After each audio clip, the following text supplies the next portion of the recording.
It's forever Ween. After Halloween, there's the rest of the year I'd stop skeletons from fighting live, and we just play horror games all the time. Hell yeah. Because I'm Derek. And I'm Grace. And we never stopping. No. We are actually working on a Evil Within video right now, Evil Within 1 and 2. Yeah. And all through October, I was hustling some stuff. I had Evil Within 2 sitting in my inbox, and I could not get to it. I was actually playing the Evil Within 1 when I had any free time last October. I finally jumped into Evil Within 2. And you know what? I've been playing both these games lately, so I figured, hey, why not do a stream? We'll talk about both of them. Let's do it. So I think both of these games, Evil Within 1 and 2, they got some stuff. There's a lot to talk about. There's a lot to talk about. Yeah. So this is going to be kind of like... A lot to think about. Yeah, I know, we're working on a review. This is going to be kind of like, you know, working on shit.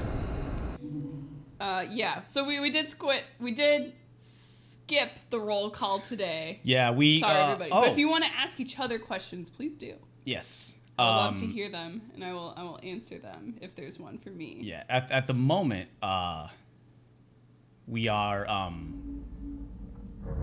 running this off of...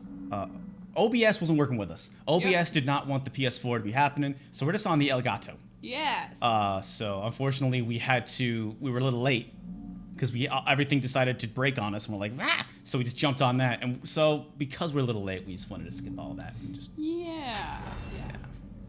I'm so tempted to go grab another light bulb for that. I feel like we're so dark. Yeah. But maybe it's a spooky stream. It's more fun. I don't know. Does it continue? Is that there is an option to?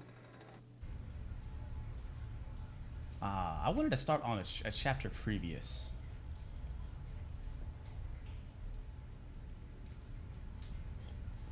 So we're gonna jump into New Game Plus on Evil Within, and then we're going to play Evil Within 1 for about an hour or so. Yeah. We're gonna talk about it, show you stuff, and then we're gonna jump into Evil Within 2, and I got some saves there. We're gonna jump into that, talk about that stuff. So I wanted to play this on New Game Plus just because it's more fun to play with my hot new weapons and stuff. Which is well, anything that makes Evil Within 1 more fun is welcome. So not to start it out on a bad note right away, but man, this game, I think it had a lot of cool stuff, but there were just some crazy decisions that the game makes, you know, just to make it like it's so complicated. There's so much here, a lot to really sink your teeth into, and that's what we want to talk about today. Yeah. So I want to kind of talk about how Evil Within 1 I don't think is a good game. It's in short bursts, in short segments, it is in fact very good. But in kind of a bigger picture, a broader thing, it is not very good. And I think the best place to illustrate it is the first few chapters of this game, where they show their hand right away. This game makes mistakes and also does very good things right off the bat, immediately. Okay, so we're called to the Beacon Mental Hospital here. We got Kidman. It's overcoat optional at police camp today, at police work. So we are playing on a PS4. You will notice that because we are very post-launch, we got no big-ass bars. But yo, this game still runs like crap. That is not your stream. That is not your bitrate. That is not you. That is this game just kind of running not very good. And I believe... chugging along the best it can. I believe I have my sensitivity for the look all the way up. And he still doesn't really turn all that quickly. Smells like blood. Yeah. All right. So stay sharp. I like that our friend Joseph here, he's just like a swaggalicious dude with gloves. Check it out. Don't let anyone else do this. Like, not everybody can rock leather gloves. Yeah. But Joseph just like, yo man, he's just like, I'm doing a tuxedo vest today, and I don't care if no one else is wearing one. So this game doesn't have subtlety, and I don't think that is really Shinji Mikami's strong suit. So they kind of right away, we're just like, all right, bodies everywhere, blood everywhere. Did you hear something? And it's just like trying to let you know, hey, this is a horror game. Look at this horror game. And I think that there is a way that you can do that really Someone well. alive in here? You know, I think Ill Bleed, for example, does it really well. But that game doesn't really try to take itself all that serious. No. And this game kind of takes itself deadly serious. Yes. Oh, Anthony Hopkins, how you doing, bud? Oh, hey. Hey. Can't be real. Can't be real. Impossible. He looks like kind of a dorky dude, but with that voice. I've got him. It just doesn't quite The match. security cameras might tell us something. There was a lot of criticism of this game when it first came out, that the story made no sense. No sense. I'm not sure that the story makes no sense, but it isn't told in a way that really... Like, it thinks it's creating a lot of intrigue, and I found it, like, really wasn't. The whole thing was just kind of... it was a lot. But there was never any moment of, like, contrast. It's like, kind of like if every scene in a horror game is spooky, and every story sequence and every set piece is just cranked to 11, then no piece is. You know what I'm saying? Mm-hmm. Like, a good horror needs to have moments of rest, of contrast, and I think, you know, there are moments where the action is different than other times. But really, overall, like, there's just not a lot of contrast in this game. Yeah. So we met Ezio. Yep. That was Ezio zooming around and stabbing us in the eye. And then you meet your companion for the rest of the game. Had a lot of rats. Cute little rat. So now we're hanging out here. This sequence is pretty creepy, though. I will grant it this. It's just like... Man, when you skip the cutscenes, it really just gets going immediately. Yeah. It's kind of fun. There's this dapper chap. He's just letting me hang out. He's a big shining object. I want that shining object. Rotate my camera with the R. Can't really see, but there's some bad stuff happening just off the camera here. So Grace, you Yes. played this game Clock Tower. I have played this game. Have called you heard Clock of this Tower. game called Clock Tower? I have. Let me tell you. Okay. Well, you know that. It's Yeah. a fantastic game where you gotta run away from the dude. And if he gets you, instant death. He's got giant scissors, Yep. depending on which game you're playing. Yep. It's not as bad news. You want to stay away from him. But that's the whole game, you know? So, like, they built the entire game around this idea of trying to get away from dudes. You don't want to fuck with that scissor man. He's not good. Not good times with that scissor man. Mm-hmm. But you know what? Like, there's some contrivance with that game. And, you know, it kind of earns its right to be a little contrived and weird because, you know what? Like, they got the whole game to do it. Yeah. This game is not that game. No. However, This game doesn't do subtlety. This first... Which is shocking to, like, a game that has literally an assailant wielding a giant pair of scissors has more subtlety than this game. But yes. Yes. So... I would actually say that I think, and I know both, like, I think this intro recalls more of Haunting Ground's beginning. Yes. And which, you know, Haunting Ground is, I think, very Clock Tower inspired. Mm-hmm. But there's just definitely, at the very least, Clock Tower 2, I believe, is the one I'm the most familiar with. But it starts you out for a little bit. You're kind of hanging out. You don't, like, Scissor Man doesn't happen right away. Yeah. Like, it's pretty fast, but it's not like the first time you move in the game is, oh, you got shit going on, you know. But when it finally happens, though, it's like, oh man, It's this big payoff. Yeah, the game has started. Yeah. And you're like, oh, okay, now I get what's going on. We're about to start a sequence that is very similar to that, and that is not at fucking all what this game is about. So this entire first chapter, what should be like a tutorial segment to let you know, like, about the action, which this game is, like, largely an action game, it does not do that. And though it is certainly scary to a certain degree, it is sort of an over-the-top spooky, and it, like, this tone, like, just drink all this in right here. This tone, it doesn't really let up. Oh, there's a whole lot of chainsaws over there. Also, this is a trap, but later in the game we'll be able to actually disarm them, but we can't do that right now. Uh-oh. And now there's actually a level in the Splatterhouse remake that was, I think, took place like in a meat packing factory, which was just like a giant factory of like spinning knives and blood and stuff, and it was awesome. And we were about to So I don't know why I gasped. Yeah. I've seen this a million times. So Oh. this is pretty fucking rad. It's kind of amazing. Like, this could be conceivably in another game would be the grand finale. Yeah. You know, like not. And this like, game starts that way. Yeah, this is how it starts. You got your meat shoot. I'm a big fan of this meat shoot. And I am pretty sure if any of these, if any of those grinders catch you, you die instantly. I'm 100% You know, sure. that's the kind of game this is. It is not afraid to just snuff you. Yep, You know, yep. it wants to. And that is a topic we're going to get to a little later. This game loves to pit you against situations where you are against an enemy, and you got to kill it. You Yep. got to hit it a lot. You got to shoot it many times. This enemy has to hit you one time, and you die instantly. There are so many one-hit kill moments in this game, and that does make moments very tense. But let me tell you what is not tense. The loading screen. And so when you die from getting hit once, Yep. and you gotta wait for that loading screen to hit, that gives your heart a chance to, like, chill out. And it is not quite as scary as perhaps the main.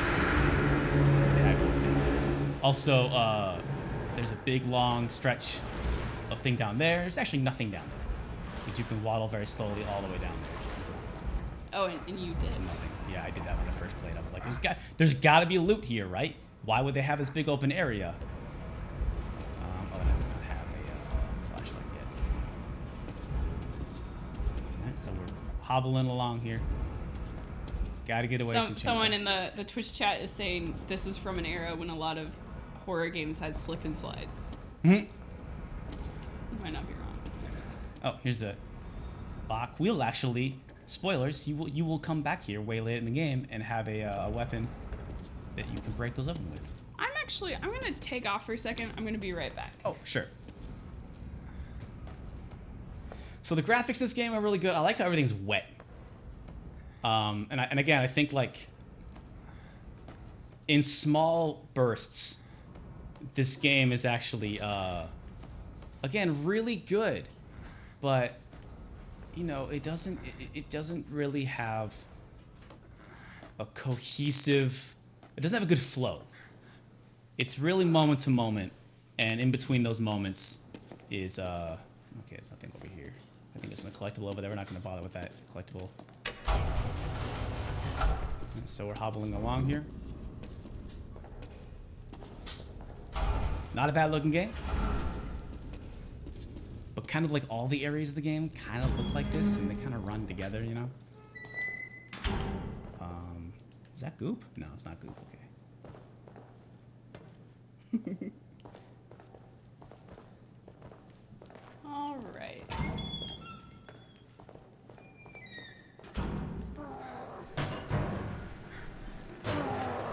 I'm jumping a bit ahead here.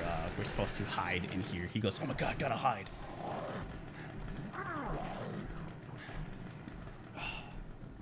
I would say that the actual ability to hide under things, I think that goes away completely by about the 5th chapter or so. And this game is 15 chapters. Yeah. So this right here, you know, it's kind of spooky, but it's not a good way to start this game because this is not at all representative of what this game is about. Spooky shit though. It's good stuff. He's seeing freaking out. I'd be mad too. I also can't guarantee that I'm going to get through this segment without dying because I haven't played this segment in a while. So this next area is a little tricky. All right, he's doing his thing.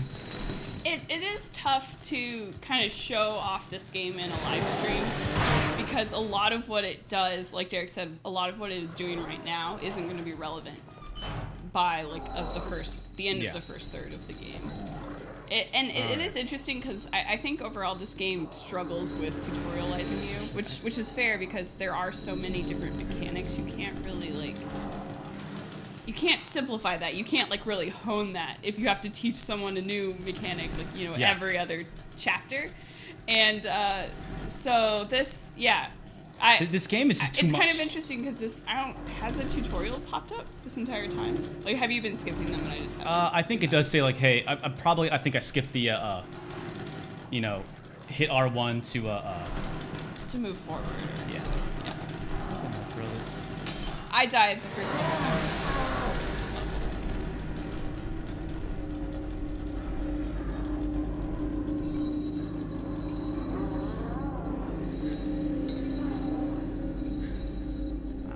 past him, but then he is going to... I think he runs on ahead no matter what. Oh shit, maybe not. Okay. I thought he bursts in that room. He rubber bands and catches up to you. Damn, okay, I'll fucking just... I'll beat it. Alright, that was... New Game Plus! Yeah. Alright, wheelchairs. Alright, That's how you know it's a horde. Also, I think that there is some kind of tutorializing there, like, oh, you have a blood trail behind you. He can sense the blood trail. I don't know if he can. I don't know if he can follow your blood trail. And if he can, that is not a thing that is ever used in the game again. So we are actually still waiting for the game to start.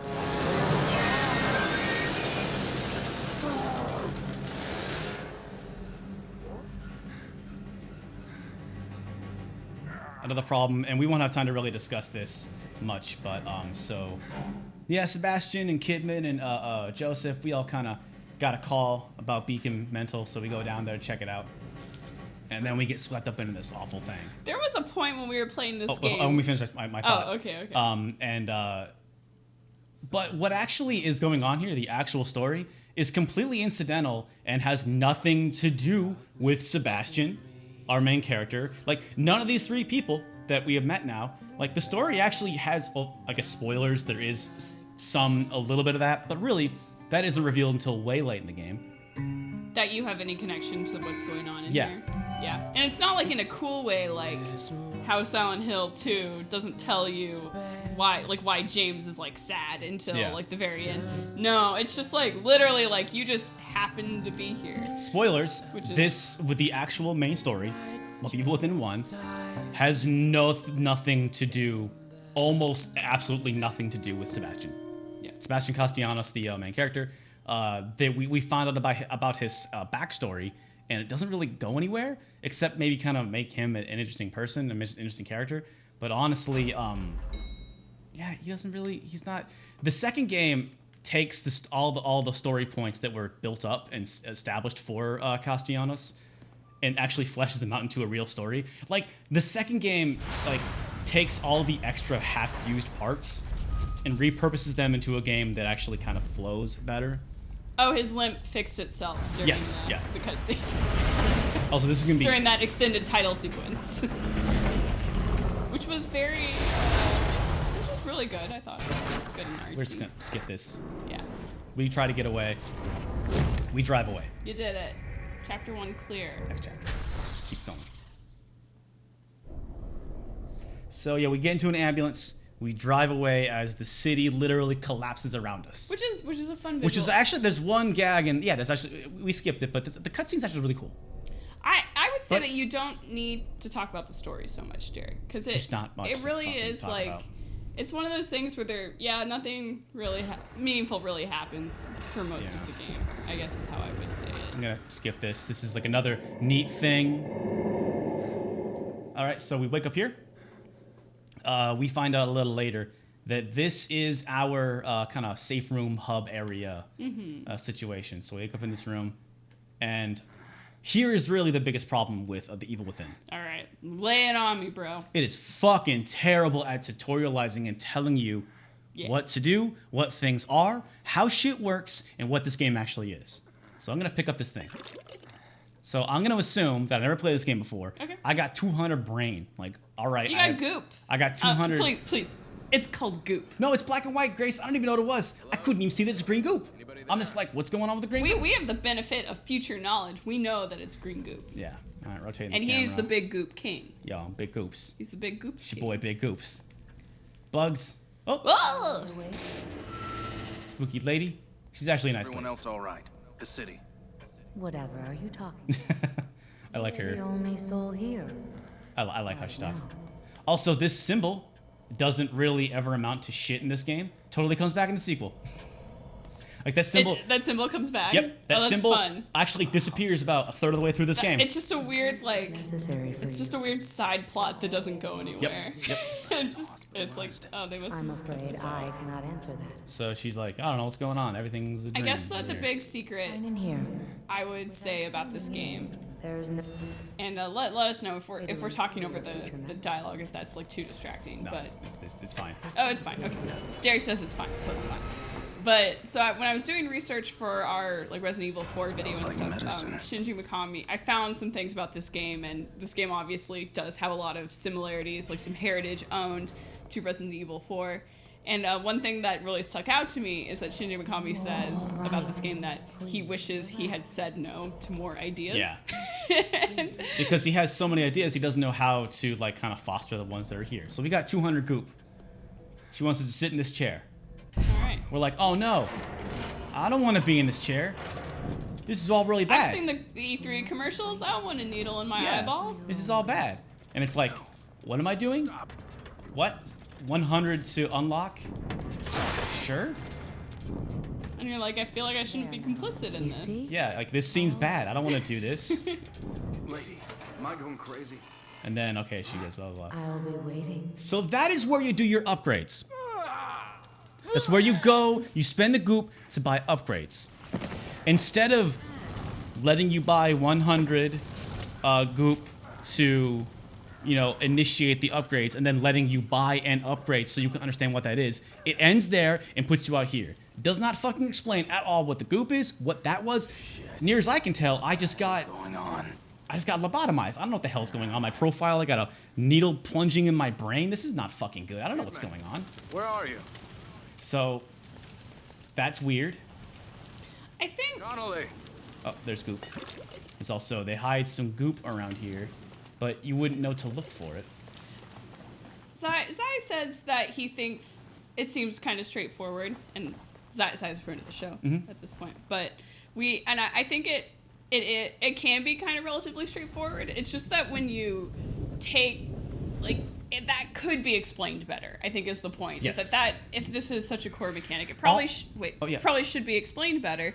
And it's when you stack it up with, oh, this isn't the only time this game does this. I think that's when it starts to be kind of, come on, guys. It's the little things. Like, okay, watch this. Watch up to here. Oh, we got crows eating a gross thing. Melee attack.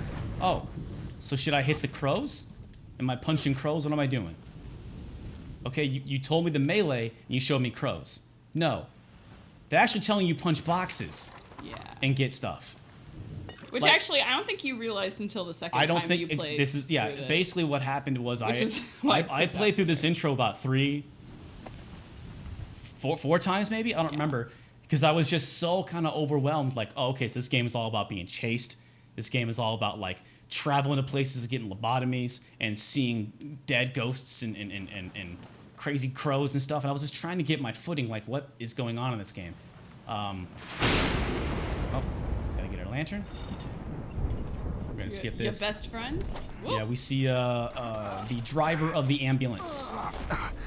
Before we careened off the road, he got all goopy and turned into a bad guy. I'm gonna cheat and use my better weapons here. So he's eating. Oh, this is great. This is great. Let this happen.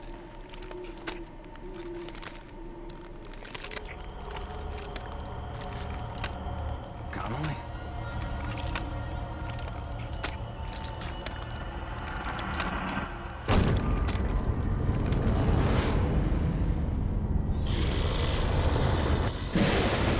It's good stuff. It's good shit. God. My God. God, my God.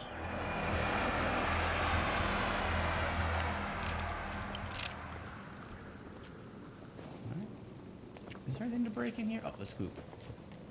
More goop. Okay. Alright, well, that was unfortunate. Rest in peace, Connolly. I need you to remember what the controls are in this game and not... because the controls from Evil Within 2 are slightly different. That was obviously what we just saw was a callback to, Resident Evil, very iconic. And what was super fun, especially that when you know that Shinji Mikami and his company made this game, or that Shinji Mikami was the director. But I think it's kind of part of the problem of this game is it very much wanted to be like, we're Resident Evil, but but we're slightly different. Leslie, right? And I think that would be fun. I think it's a fun add-in for it. But I'm also just like, you know, I hear people be like, is this Resident Evil 4? Is this gonna be a Resident Evil 4 type of game? Yeah, is this Resident Evil 4 too? They definitely put Resident Evil stuff in there, I feel like, on purpose to make it more marketable, and it's not necessarily bad. It is just something that I noticed. This was Mikami's big comeback. This game came out in 2014, and I think around 2012 he announced this game, and it's like, at that point, like, Resident Evil 6 was out, and no one really liked it. Dead Space 3 had dropped, and it was kind of like not very good. And so he was like, I'm back. I'm bringing horror back. This is my big comeback. Again, little things that make sense in this game, this moment right here. After the fact, people who will play this game will know what's going on. But think about the first time you play it. You're like, oh, I don't want to hit this trap. I'm going to hold X. No problem. Got it. I got what? I got that. And... oh, because I'm playing New Game Plus, it doesn't say. But right then it says, oh, disarming traps give you parts to use in your agony bow. And you're like, the agony bow? Like, it's this thing. But you don't get the agony bow until chapter 3? So you're like, what the fuck is the agony bow? What are you talking? Agony bow? It's also a hilarious name. They changed it in Evil Within 2, thank God. I wish they hadn't. That's the one thing I'm like, no, you made a choice. You need to double down on it. Especially since when you get the agony bow in Evil Within 2, it gives you get an achievement that says, my old friend. Yeah. And it's like, no, this is my friend. It's called the Warden Bow, I believe. This is like my trophy wife. This is not my original mistress. Where's my... how do I turn my lantern on? I don't know what I was trying to do there. Press O. Oops, that's... oh, I didn't want... I'm so sorry, Derek. Which one is my lantern? My lantern... I thought it was... yeah. I forgot which button to push your lantern. That's duck. That's punch. It's O in the other one. Oh, well. Well, so I know, Derek, you're kind of coming at this with... oh, there it is. Okay. Oh, with that there's a lot of things you think this game doesn't do right. Like, what... are there some things in here that you're, like, into? I love the upgrade. To me, I really do love the more open-ended moments, and like I think once you actually get the upgrade stuff, it actually is pretty good. Like in short bursts, again. Shit. Like one chapter at a time, or is that what you mean by short bursts, or even? Even like sections of chapters. I would actually say the best chapter of this game is chapter 3, which we're I think gonna get to pretty soon. Back here again. So, if you really like... I must be losing it. Like right now, I remember the first time playing this game, it was just like, man, so I've been in a hospital, in a torture room, driving in a car, then I was here, then I was at a village, now I'm back here again. So within the first just like hour, you're warping back too much. I don't know if that was a bad dream, or this is. Whatever is the matter? But I guess I was okay with it being so, like, ephemeral and stuff. Like, I was okay with it. It wasn't until, like, for me when I started getting further... I don't think I got past chapter 2, honestly. yeah, that's possible. Yeah, I don't know. There was something to... oh, man, I forget. Let's give myself some... I have a ton of health. Ooh, wait a minute. Do I have enough for... I do! Yes, I want flaming harpoons. Fuck yes. This is just so Derek can collect all the stuff and get his... his upgrade. Maybe.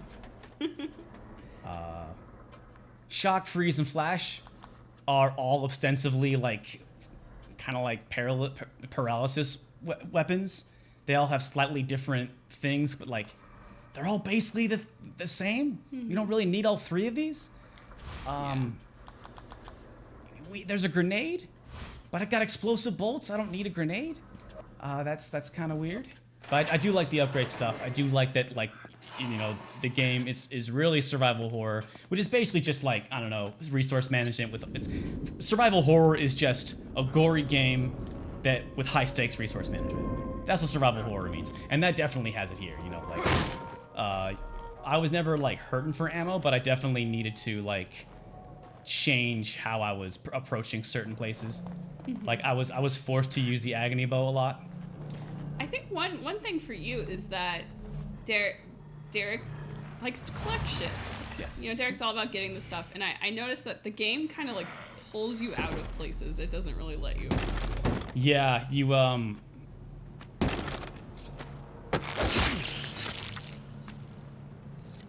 yeah, there are moments where it's like straight up.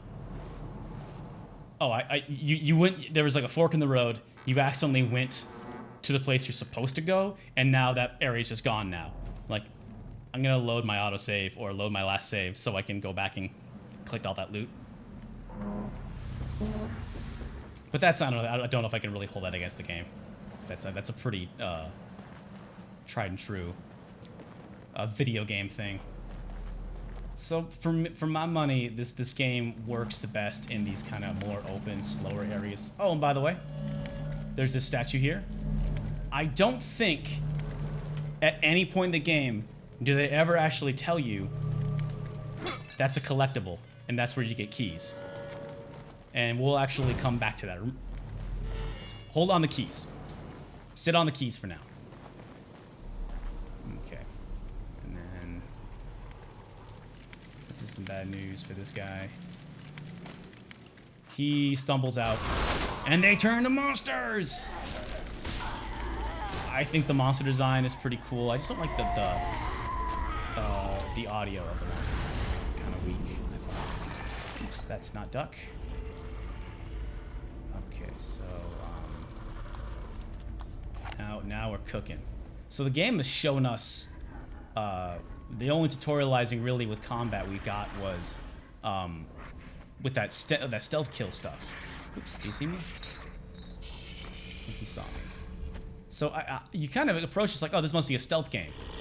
And actually, your pistol is not that good at this point in the game. Not as good as Derek's is. Yeah, mine's fully leveled up.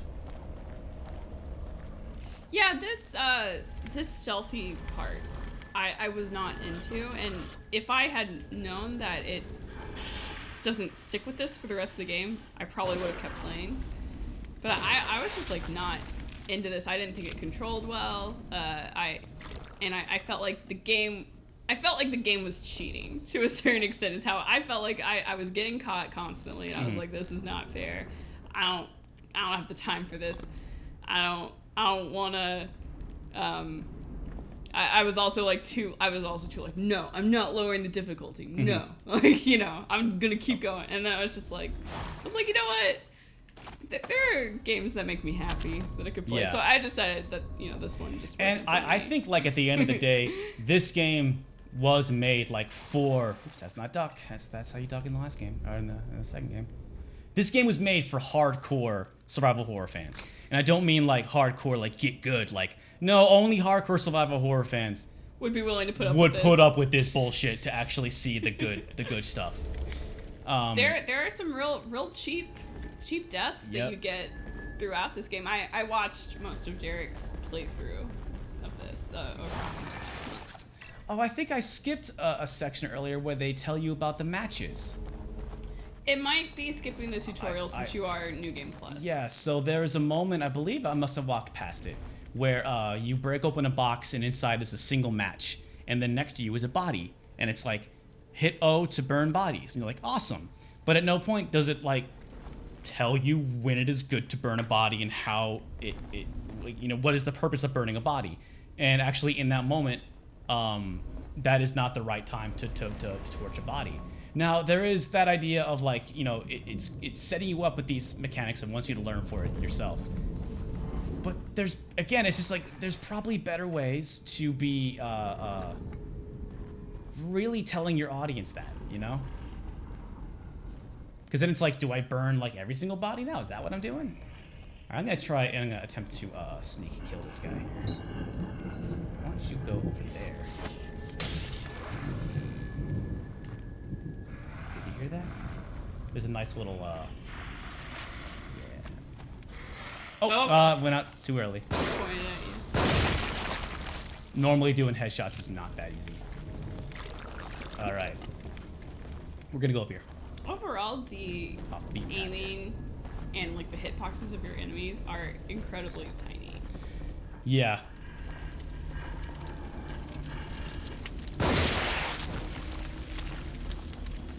All right, I got this torch. Torches are awesome. Now you're thinking, you know, I got this lamp. Why would I want a torch?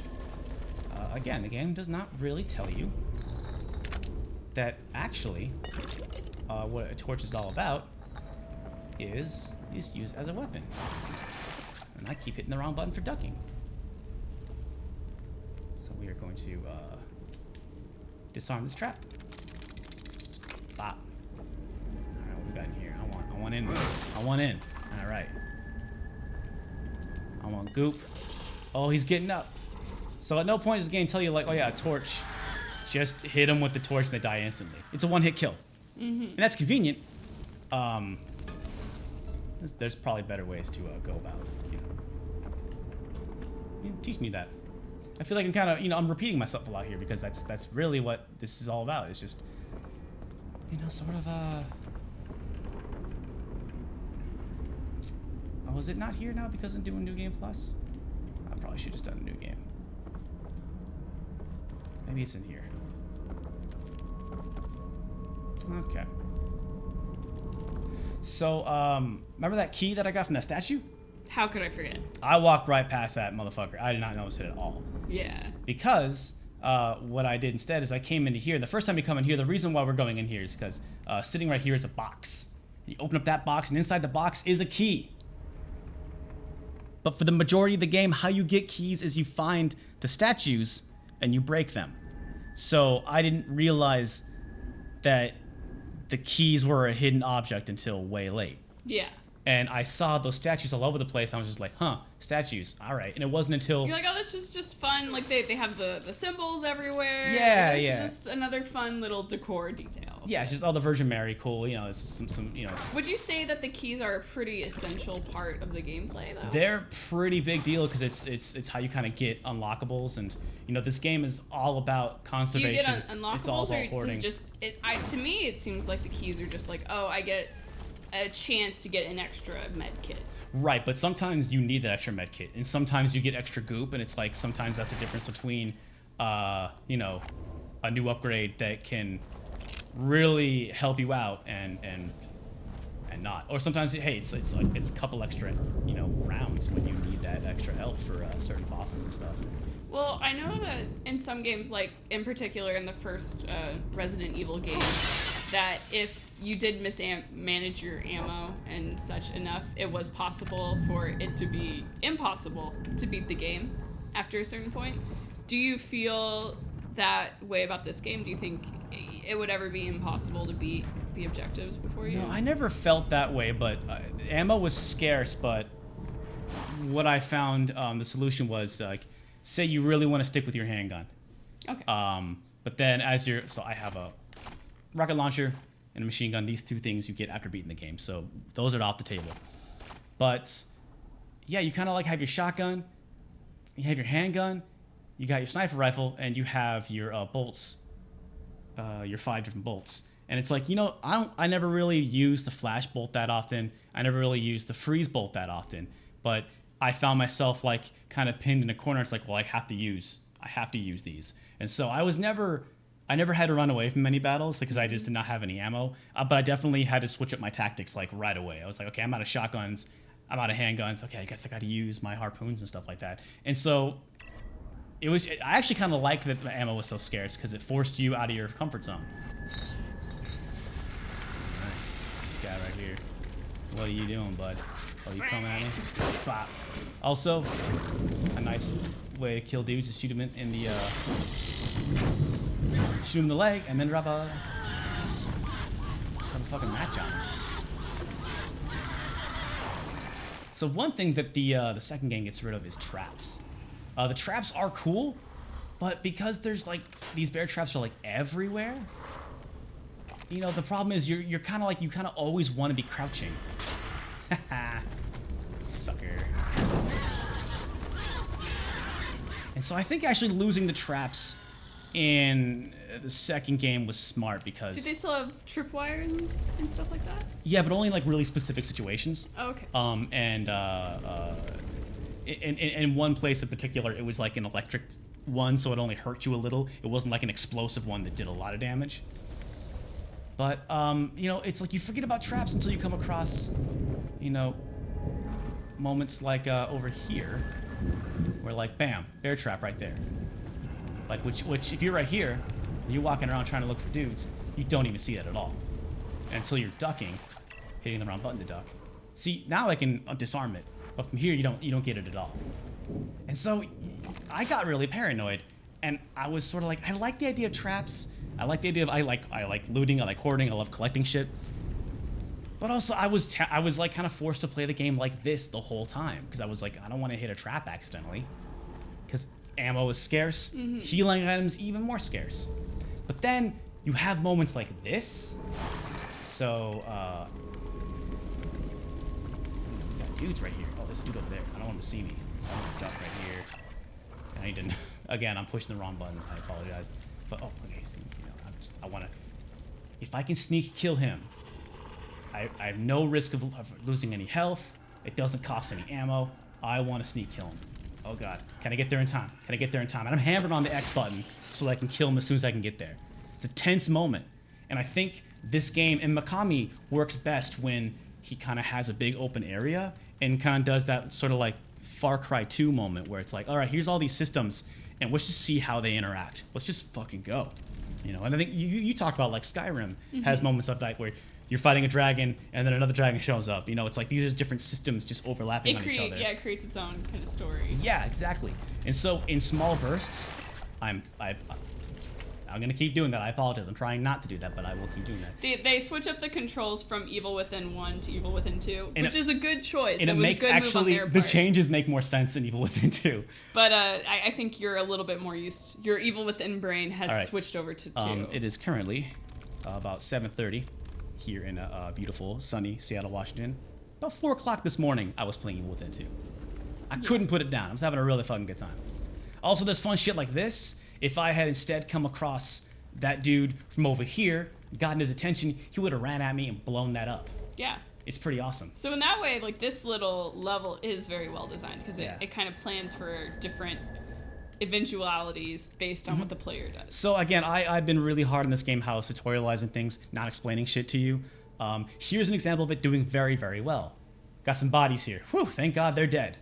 Oh man, dead bodies. Okay, coast is clear. Just gonna go over here and, oh no, don't trust dead bodies. And also like the realization, like, oh, I gotta hit X to open this up. I gotta get out of here. I gotta get out of here. You know what I'm gonna do? I remember this trap that I didn't disarm. Let's see if these knuckleheads are gonna follow me into this trap. Stand here. Hey, take the bait, buddy. Where are they? Oh, I don't think they see you anymore. Oh, yeah? About now. That might have actually killed him. Because you're so OP. But yeah, you know, essentially like. Oh no, he's yeah. coming. Come on, baby. Oh, he's pointing. Yeah, he's pointing. Oh no, and then hopefully it works out. Gets his both. Oh. All right, that's fair. Right in the dick. Sorry, you get. This game has a lot of fun, glitchy moments. Yeah, that's a whole nother story. It's like this game doesn't run all that well and glitches out kind of often. And that's easy to make fun of the game for, but I think that there are some. It's not what's the most interesting about this game. Yeah. Like you can't acknowledge like that. Yeah, that's there, but after a while, it's like, no, there's some things that don't purely help the aesthetics of the game that showcase how this could have been better or more focused down. I mean, this came out on PS3 and PS4. The PS4 and Xbox One, they both launched early. They were both rough systems. I mean, we're here in 2017 now, and we're seeing these new games coming out, and they're beautiful and they're awesome. But, yo, there was a good year and a half where it was like PS4 games and Xbox One games, like, they just weren't good. They weren't optimized. It was just not, you know. So not only was this rushed on, put on hardware that was rushed, they also had to port it to like a million different things. Good God. So we got some dudes here. We can actually, let's That's right. Just keep doing what Rocket launcher. Derek, can you Yeah. rocket launcher them, please? Oh, yes, I can. Please. I haven't seen what the rocket launcher is like. Oh, I might be too close. Okay, oh. All right. All right, fair. Bop. Fair. There's a lot of dudes here. Oh my God. There's a lot of Please. dudes here. Use Let's your fit- new game plus powers, because we are actually we are about to turn off this game and go over to the just showcase all this firepower.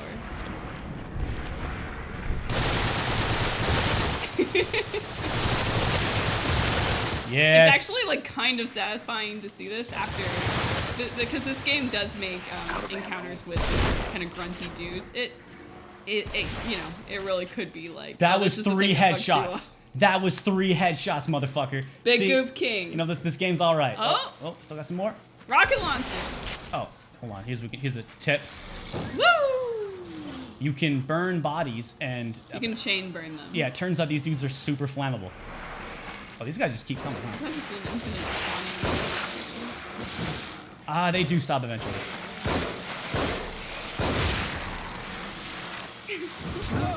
Oh,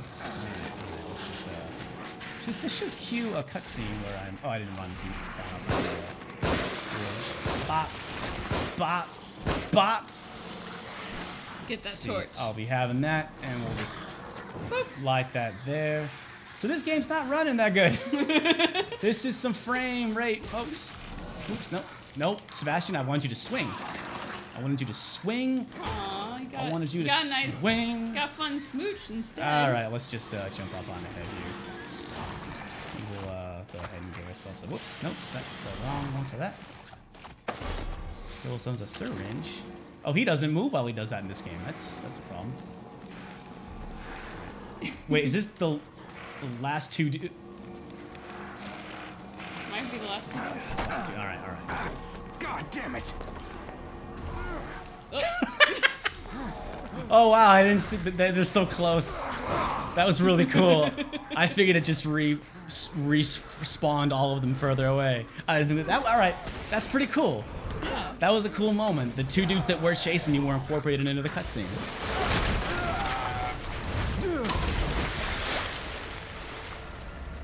Stores. And we get away. And we get away. We did it. All right, let's switch over to Evil Within 2. Let's just jump into this next chapter real quick. I want to show the beginning of this chapter because I still think this is probably the best chapter, and it is moments like these where I think this game really shines. And it's like unfortunate there aren't more sequences like this. Yeah. Okay. Because we're gonna see this sequence, and then we're going to jump into Evil Within 2 and see how they just took essentially chapter 3 in both Evil Within's 1 and 2. So far, I can say probably the best chapters because they are very open. And this game does pretty good with its set design and its graphics and really making some interesting horror set pieces and stuff happening. So from an aesthetic perspective, this game, you know, it looks good. If you want a horror game that's got lots of graphic violence and spooky shit, like this game fucking delivers like no other. But it's so much. Yes. And it can be, you're kind of inundated after a while. Well, are you talking about the references that you find in this game? No, I'm just talking about all the different sequels. Grace, remember the, all right. Remember the big sequence with all the mannequins? With the big mannequin faces everywhere. Yes. Like That happens in chapter 8. I couldn't tell you, but A there little bit later. and there was one area where you go down in like a sewer and it's just like really, really dark and there's just like dead bodies like stacked everywhere and it's just this really oppressive, dark, spooky fucking area. And yeah, there's moments of some real spooky shit. But it's kind of always trying to crank It's that. always at 11. Yeah, and I think Oh, and you have to burn all those bodies so that you can move up? yeah, which I mean, just a reminder, hey, you can burn bodies, I guess? I don't know. That's funny. All right. That's behind me. Shit. Oh shit. What are we gonna do? So right away we're just like, oh man, are we playing Bloodborne? We on Dark Souls 3 right now? This is some bad stuff. This is debatably a good or bad way to tutorialize this. I see this window. I just want to jump in here. I'm in. Huh? What is that? There's mines now too. I think that's a maybe better way to tutorialize that aspect than like the some of the other things. I think that's actually a good like, hey, don't just fucking crawl into places. Look at your surroundings before you do that. And I believe it tells you like you can. Nope. And we have a little mini game.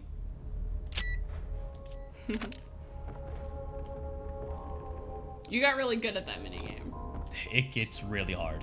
The last few chapters, there was a couple of traps that I was like, you can just shoot them or throw a bottle at them. I was just like, I'm not even gonna try. I don't have the health if I fuck this up. Let's see. And then we hear Ooh, this. and he's glitching a little bit. That's some blood on him, or that's some wine I think that splashed on him. She's gone. Some Fun bugs. some bugs.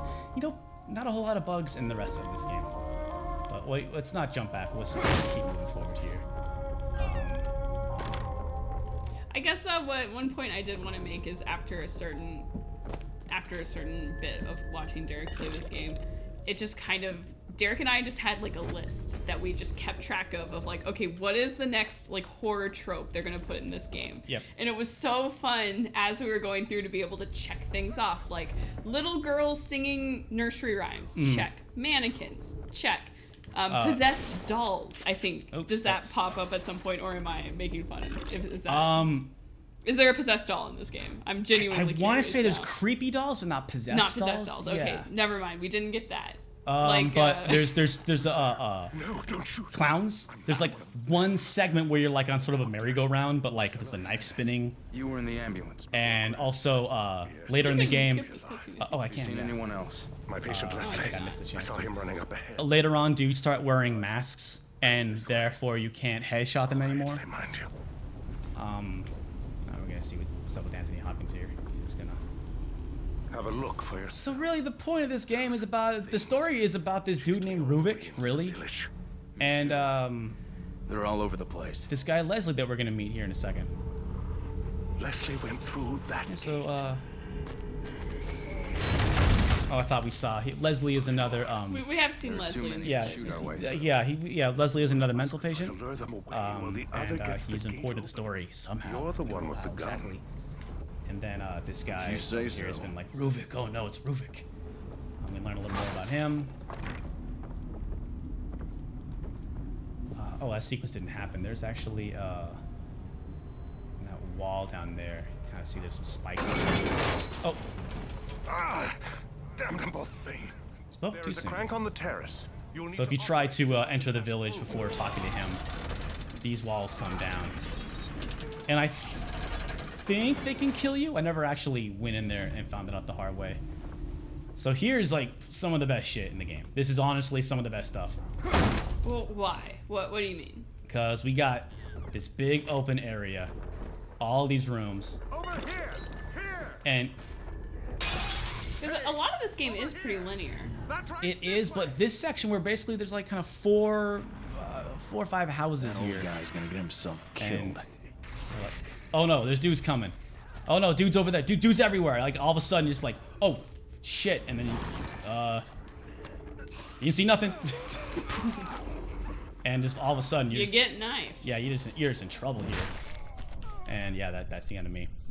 But Fair. You got an axe. That's fair. yeah, no, and it's like this is really this whole place is teeming with people. They're all over the place. At this point in the game, you only have your handgun. You get the shotgun here a little later. You get the agony bow and the shotgun, but you gotta know how to look for it and know how to get it. You're outnumbered, you're outgunned, Yeah. and you just gotta use your savvy. Like I died so many times here, and it took me a couple of hours to get through here, but it was organic. It was, understanding it all reminded the me, systems in this game. And you can even if you backtrack here, I think after that dude yells and says, "Come over here," like dudes start pouring into this section. that was previously clear. Yeah, that you thought was clear.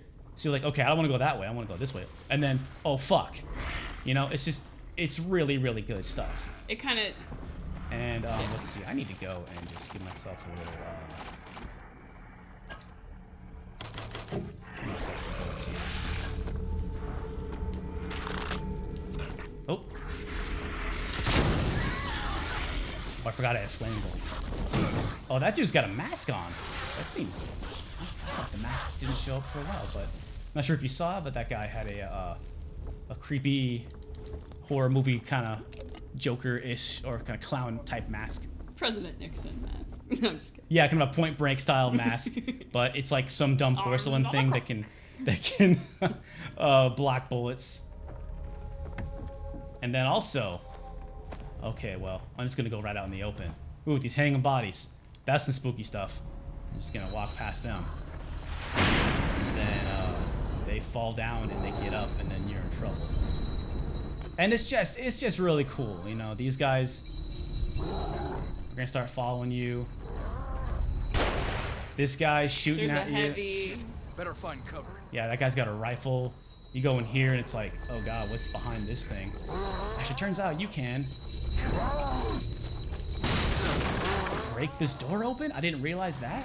Get that treasure chest? Yeah, well, usually you have to wait until this guy comes out a little later. You deal with him a little later. And that's the guy who's chasing you at the beginning of the game. Yeah, Or it's the same type of. Oh god. Oh god. Oh, I did not realize that happened. Oh boy. And this is not when I want this to happen. This is not good. Yeah. So now I got this whole big open area.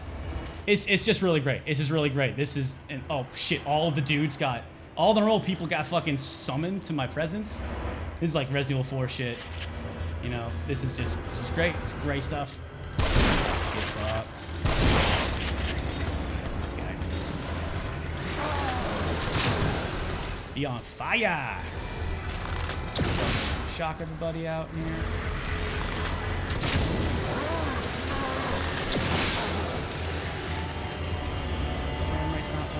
But yeah, this is really, there are a couple other segments in the game that are kind of big and open like this. Well, this is really kind of the culmination of this style of evil. Yeah, motherfucker. And so yeah, you can disarm that trap or just, you know, leave it for them. But I don't have enough time. Oh, dog. Oh, God. Oh my god, Derek. All right, well. Good time to. Good stuff. This is a good, yeah. So that's, and unfortunately, that is just one moment of the game. I wish that there was more moments like that. But if you like moments like that, then I say you skip Evil Within 1 and you jump right into Evil Within 2. Are we still recording? Everything's good? All right, cool. Okay, I'm gonna do a beer refresh. Oh, baby. And do you want me to switch out your controller? I noticed you're a little low. Yeah.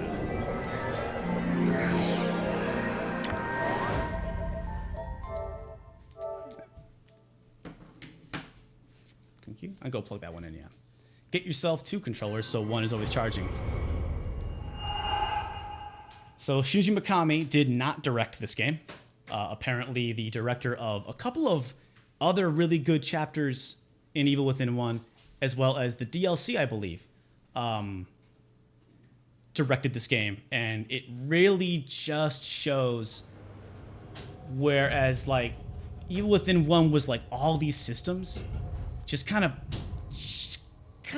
all these systems and all this fancy set dressing and different enemies and neat little segments, but just kind of thrown in there without any kind of finesse.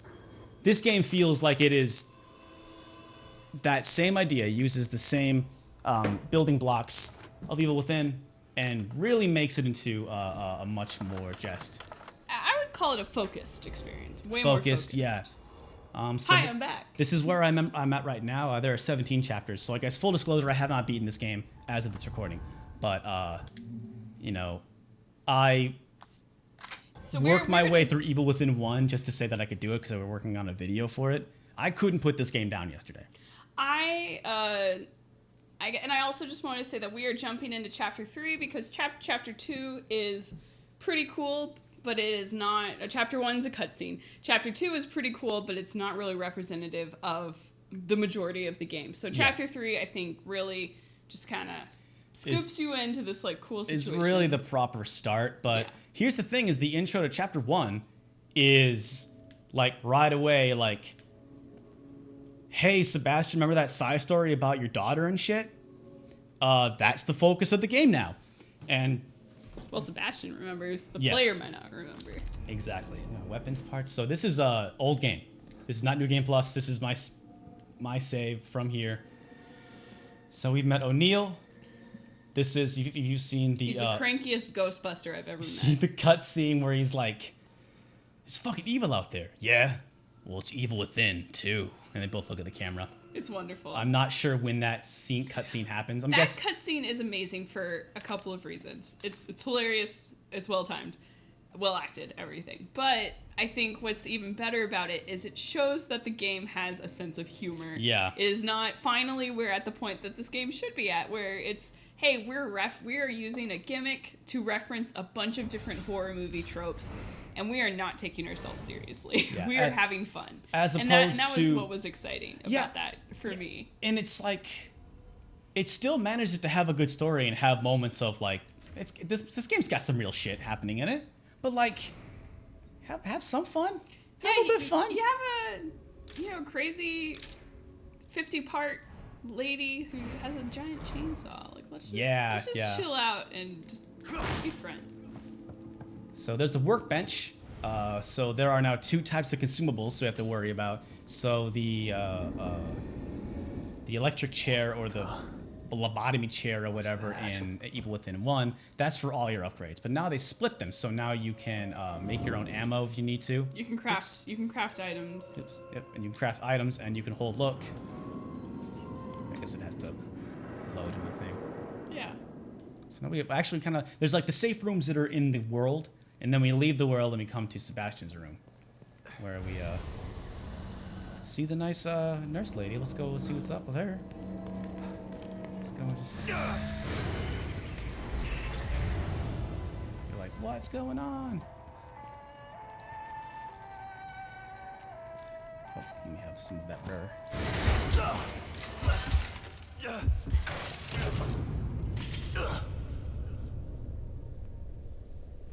Steady frame rate, and yeah, people are commenting that it's a steady frame rate. The game looks pretty, and Yeah. I'd have to agree. Hell. I'm not a huge frame rate kind of outta here. hog myself. I don't, I'm not Digital Foundry. They got Digital Foundry. They got that locked down. Man, they doing the good work for sure. Yeah. But I don't know if this game is like solid 30 the whole Ask me the time. same question. But Regardless, it's nice. I don't recall it really chugging all that much. And there's also a lot of texture pop in Far too and much. weird. Like sometimes the camera will pop into weird places and tired, get stuck on detective. geometry. I can Evil help you Within get back 1. in shape. And she's fun. Yep. She's Just like before. This is really where I would say small moments like this, where kind of flavor text with her, that's where you probably would need to play Evil Within 1, just to get, because there's some little things you don't get, if you're not aware of that. I went all in on my steady hands, and the You need kickback. the bottle upgrade. Yeah, Don't forget that's about in that. stealth. We'll work on that, but like, you need to be able to fucking hold your gun steady. So, one thing, kind of a question or a comment from the chat was some people are saying that they heard. Oh, Terry's getting a phone call. I'm getting a phone call. Well, Let's just ignore that. yeah. Some people are saying that they've heard that the game doesn't leave you at a loss for ammo. Like, do you have any comments on the resource management of this game so far? Definitely, yeah. Definitely, it rewards looting and hoarding. And in this open segment here, we're gonna I will show you. It can leave you at a loss for ammo. There's still that idea of like every time you miss a shot, you're like, fuck. But it gives you plenty of opportunity to check around. Okay. And find more See if I can find crafting this. items to make ammo. So if you're ever at a loss for ammo, it's sort of like, I don't know, it's like go on a side quest and try and find stuff. Yeah. That's the Looks girl's pretty voice. far away. And I guess the complaint the only lead I've is got. some people are like, God, I hope it's maybe they're survival horror purists and they're like, oh, there's too much ammo in this game, or there's too much must that be you a can signal find O'Neill mentioned. in the world. I found that there was too much health. I in my current game, I'm sitting on maxed syringes and I have herbs on herbs. I've been, if I've ever died, it's because I just jumped into a situation and got my ass handed to me and died. If I've ever gotten away from a bad encounter, I've had the ability to heal. That's really the only complaint that I have, but yeah, I feel like a lot of this, even with a lot of ammo, there are encounters like, you know, you still cannot realistically take on more than 3 people. And also, there are certain enemies that are a lot stronger than others. Search.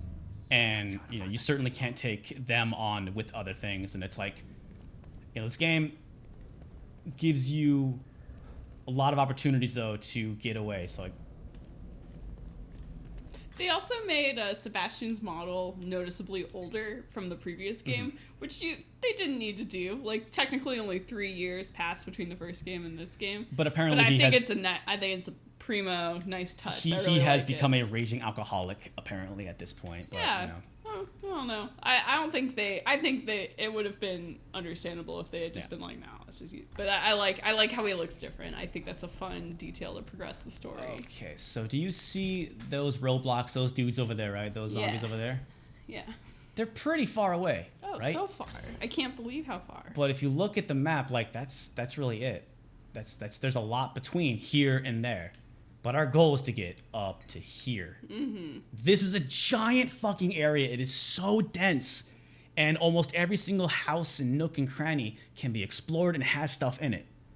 And so, basically, it is a giant, like, open world with some stealth mechanics, with item scrounging, and...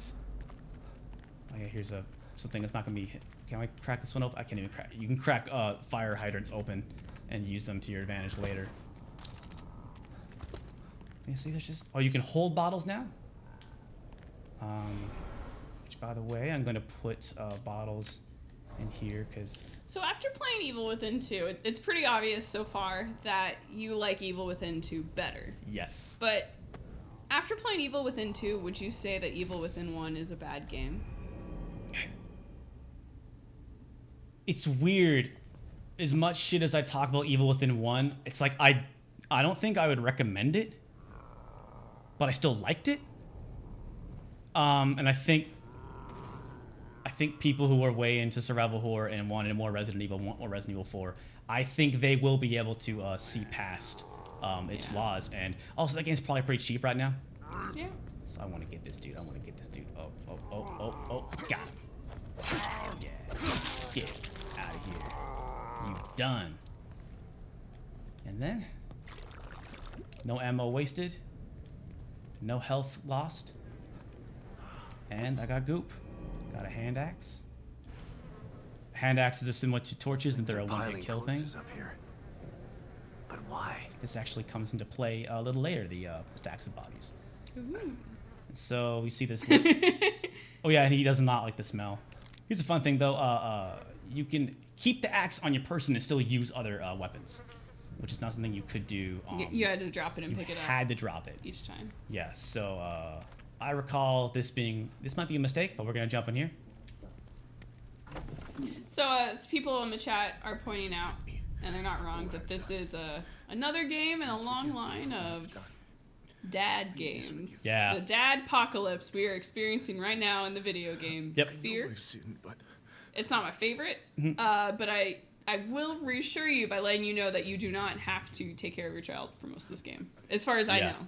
At least for the beginning parts of this game. She is the catalyst for the plot, it turns out, but I have not yet had to make sure she doesn't get hurt and protect her from zombies. Yeah, no.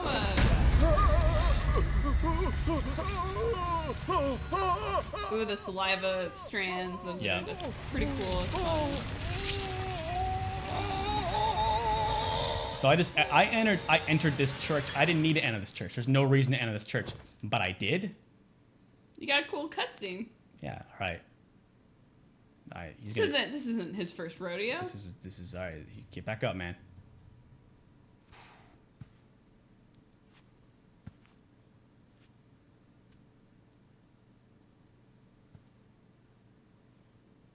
Nice moment of calm. Psych! And then he gets up. Good shit. Let's try and... Can I climb over these? I cannot climb over these. I think this game is at its best when it's essentially, where it's like, you know what's gonna happen, and then it finally gives it to you.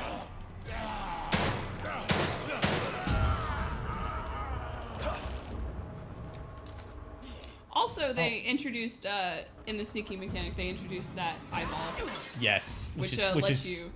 so nice. Not only that, like the eyeball means someone's looking for you. If I stood up right now, you see a little parentheses show up, and that is to indicate. Oh, you found it. That is to indicate that I'm making noise, and that. Oh, and if I had the bottle smashing upgrade, he would have just. Gotten fucked. I wouldn't have gotten hit. I would have just smashed his head with a bottle and moved on with my life. Oh, that was a crotch shot. That was my last shot.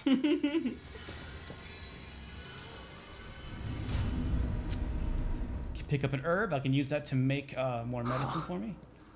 Looks like the Padre had some fight in him. So there are so many side missions. Oh, and the church doors are the symbols from the cult or whatever you see from the last game. Oh, they are, yeah. So they come fun. they come a little. It really comes into play a little later, kind of right after where I was last night, and it was just nice to be like, oh, okay, so that came back. Oh, and I stumbled across another. So this game falls into the Resident Evil lineage in that it has a very huge mistrust for large institutional powers. Yes. Be it corporations, be it churches, religion. Cults, yep. Yep. It's so you got that, you know what you're getting into, which is fun. Hitting R1 snaps you to walls right here, and nope. So yeah, I could have just ran down that alley and I would have come across this lady just having a good time, and that would not have been a good time. So what's she up to? All right, cool. She's gonna go that way. All right, let's just get your surroundings. Look at. Oh, she's just gonna stand there. Oh god. You didn't see shit. I don't have any ammo. This is not Derek, gonna how go to well. get to this point? I like her scream sound. Oh, She can't Okay. see you now, Derek. yeah. It's totally. Oh god, she got some friends. Don't go in the bushes. Don't go in the bushes. You didn't see shit. Get her. Ugh, sneak killing. Okay, that So was. and the sneak kills are like brutal, but like not that brutal. Yeah. Maybe I'm like really. I've been I'm used to like Doom and stuff like that in terms of brutality, but I was just kind of like expecting it to be more gory than it was. Yeah, to be honest. this game is gory and violent, but like in a comic book way. It Yeah. really stays in its lane in a way that I appreciate. You know, it isn't trying to be It like definitely. Manhunt. I guess I played a little bit of this game before Derek, while Derek was finishing up the edit of another video, so really he didn't have time to play, and I was able to play until now he had to take over for the video. But the last game I had played before this was the new Shadow of War game, and just the comparison of the melee and how brutal you are in that game to this game, I was pleasantly surprised. Not that I don't hate gore, but I was just kind of like, oh wow, I can't believe the evil within, that I would think it was more restrained than Shadow of War. Yeah, like, man. That was just not something I was expecting.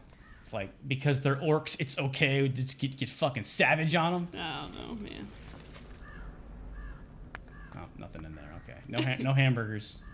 Oh, but also nice shiny stuff. Oh, this is a fun gag. Metal pipe, a chunk of steel pipe with some rust on the ends. Not worth much of a cudgel. Besides, you got guns, which I see as a jab to Silent Hill 2 and Silent Hill 1. Like, oh, you can't. Why would anyone use a metal pipe as a weapon? What's going on? There's like I said, there's a sense of humor here. Yeah. And that's thank you. Mm-hmm. Like I'm just I find myself being grateful that it's here, which is silly in the first place that I would want that, but It's just enough, you know. Again, you need contrast. It's sort of like Evil Within 1 was just, 0 to 100. It was always at just maximum crank, and by having moments of pause, by having contrast, it makes everything else stand out. And this game has that. So we got this little roof area here. Whoop.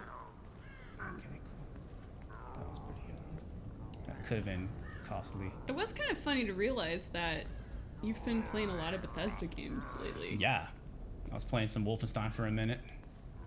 And actually, I really want to get that new Wolfenstein game.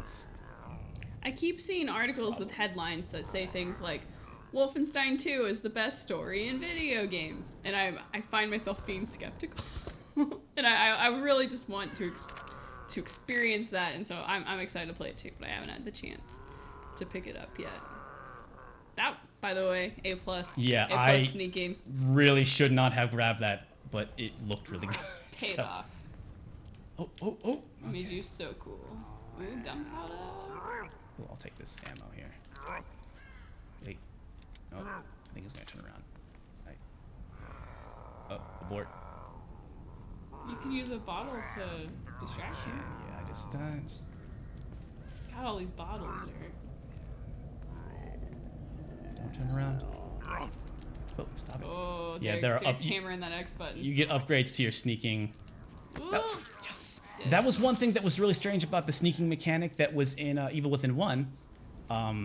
There's no upgrades to sneaking in Evil Within 1. It is just what you see is what you get, and that's all there is to it. Where in this game, like, you can make your footsteps quieter, you can move faster while you're ducking. It really brought something that was just kind of in Evil Within 1 and made it like a fully fleshed out piece of gameplay. I'm gonna Barrel's get toast. the parts for this later. The rest of it looks okay. Need to find some. Okay, so we find out that like these communicators are a big deal. Parts to fix it. Yeah, they definitely. So the last game was absolutely all about perception and about like what, what's in your mind and how and what that means, and like the last game, I don't think it's a spoiler to say that it was essentially just some sort of a dream sequence basically for basically the whole game. It's kind of it's not taking place in the quote unquote real world. Yeah. And this game kind of continues that theme of perception in a fun way. I think like you're in the same sort of dream world, but also it plays around with radio frequencies and how like a lot of the game is spent tuning to different frequencies. And to me, I think it's really fun because that's such a great metaphor for like different planes of understanding and how a radio frequency can exist in the same physical space as another radio frequency per kind of, and it's just you just have to tune to each one. I find that interesting. I thought it was a cool, thematically just very cool. We got a little bit of green gel, we got a little bit of weapons parts, but I think we're gonna stay on the warpath here. But like, yeah, right now, man, it's just it is speaking Derek's language. Yeah, like let's be fair. Like this is a Derek ass game. Yep. You are allowed to do whatever you want in the order you want to, and you are incentivized to do that because there are lots of collectibles. Yep. And this is like Derek 101. Like if you want to babysit Derek, like this is what you like. Yeah. Like like it's for me, I don't think this game does as much for me as it does for you, but like I respect that. You're into that. I do recall you playing. You actually played both Evil Within 1 and 2 before I did, and I recall you playing Evil Within 1 and just being like, after about an hour, you're like, that game sucks. I just understood that I had no need to come back. Yeah, to that it. game is not fucking good. I hate it. And I was like, I don't know. I want to see what's up with it. And I, did not come through with very high marks for it. It was definitely a game I played for. Sometimes you play a game for an hour and you're like, this is not for me. Yeah. And that was how I felt about this. But this game I played. I basically got as far as we are now. And I was like, yeah, I'm into this. I would like to play this in a month when Derek is done getting footage from the video. Yeah. So it's, I mean... But yeah, like I liked it. Yes, because I you were like, it. I can't play this right now, but I will play more. I will come back to it. And, is how I felt. Yeah. Like I think I want to say my total game time by the time I was actually finally done with this area was like coming up on 10 hours. Mm-hmm. I like just. How late were you playing last night? Well, out of curiosity. Actually, I finished chapter 3 yesterday, and I think altogether, I took a couple breaks, but I think altogether yesterday I put about 10 hours into this game, and really enjoyed it. Just yesterday. Yes. Well, I mean, yesterday into You know, to 4 in the morning. Oh my God, Derek! Hey, we got to get this video out. Gotta And get- also, I was genuinely like, Derek was stalling. Derek did not want to leave this level. I was like, Derek, what if you go to the objective? Because you know, it's you want to play a game for when you're reviewing a game. You want to play a game to enjoy it, but you also like there's a deadline. There is, my yeah. boy. but thankfully, like in the time it took me to beat chapter 3, I beat chapters like 4, 5, 6, and 7, or I got to chapter 7, which was like another kind of. It was an open world area like this, not quite as big, but it was another like, oh man, I need to open up this locked door, but I got to go to these 2 areas over here to unlock the door, and though they're at the opposite ends of town, and they're surrounded by dudes. That was a lot of fun. Dudes, all kinds of dudes. Yeah, that was big dudes, skinny dudes, lots of dudes. Dudes all over the world. So I got some green gel, but actually I got that key. Let's see what we get. Oh, another fun thing to say, you can tell this game is a sequel to Resident Evil 2, or Resident Evil 4 rather, because of how brown it is. You brought As a something game. with you. A key. Except for this Excellent. part, which is very blue. Some keys open doors of perception, but this isn't one. Keys open doors. This Keys one is open more doors. mundane, but still useful. And this is a better way to Go do on. this in the Open one. Its locker contents are room in better Evil off Within your 1. hands than locked away in It was here. 3D, and this is 2D. Yeah, exactly. But it, this is just like a just a simpler way to do it. Yeah. I'll take some gunpowder. This game also has some fun mini games. Yeah, we won't be able to see that until later, but there is totally a shooting gallery that shows up later, and even how that Oh, is. and there's an Evil Within 2 version of Bejeweled within this game. Yeah, which is and that's awesome. actually part of that shooting gallery. Which I know Bejeweled is not like the original progenitor of that game, but it is. I've seen my mom play it too much to not just associate that style of game immediately with So Bejeweled. is this cat just hanging out here? It's Do so I have cute. a projector slide yet? No. Okay, and then this is kind of fun. Oh, I've already look. watched it. Okay, this is fun because Sebastian's in the background, like, got his 2 I'm coffees. so like, dad right now. "Ooh." Ooh, I got We're the- both working stiffs. Yeah, Wow, I thought it was cute. I guess you can't play it again. But yeah, well, actually, Boys. when you get the projector slides, you and Kidman comes back from the first game, and you kind of talk about You kind of what- have like a little therapy session. yeah, and For every slide, and it's a lot. yeah, and these are the people that we are. This is like the Bravo team we're coming to save, or the Alpha team. I forget which one it is you're We saving. can call them the and- JV team. Yeah, but Because you're the A team. exactly junior varsity. So that's on, and also as we get further in the game, this fills out with more things to look at, and it's kind of neat. Kick that door open because I'm a badass. Also, I assume a black cat with like red. Isn't red? Oh, that's Chinese. I'm assuming this is like an Asian. This is a reference to something. Yeah, this is That, that's as Americans, unfortunately, I just that's an don't Eastern quite thing. get. That's Yeah. an S. There's also a weird thing like your name is Sebastian Castellanos, and there's other names and stuff that like I think this like a lot of people in this game are kind of like Latina or something like that, or Latino, pardon, and it's not really touched on much in the game, but it's kind of there's a lot of interesting culture stuff that's kind of just beneath the surface here. It actually appears that a black cat with a red scarf is actually kind of a famous anime thing that we don't know because Okay. we're not cool kids. Oh, this is true. Also, safe houses have coffee. It's kind of a weird, dumb mechanic, but you drink coffee, you get your health back. So now I realize I should not have used that syringe earlier. Takes the edge off. But it takes a really long time for it to heat up. Like I think it actually takes like 20 game minutes to let it make it into the pot. All right, can we? Yeah, let's upgrade. Let's upgrade that, and we got plenty of plenty of gunpowder. Okay, we are full up on syringes, and now we are full up on ammo. Feeling good. Always remember to reload. Okay.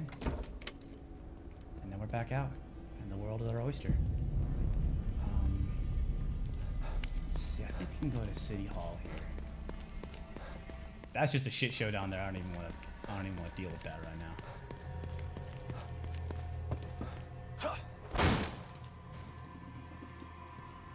All right, we're looting. We're looting. Yes. Open up the drawer. Yes. Is that some goop? No, that is gunpowder. Ah, shit. What we got? Oh, we got herbs. Bam. What we doing? Shinies. I'm in it for the shinies. Give me that. Oh, more powder. Fuck yeah. 45 seems like a lot. And it costs extra, but you can just straight up do Do a little craft sesh. yeah, where is Does that? it pause the game while you are crafting? Or is it kind of... Could enemies still theoretically... No, right now, in Evil Within 1, doing this slowed the game down, so as you were trying to, like, hit a syringe or do something, you could actually get hit and pulled out of it. But this actually pauses the game. I'm trying to think. I don't know how to do.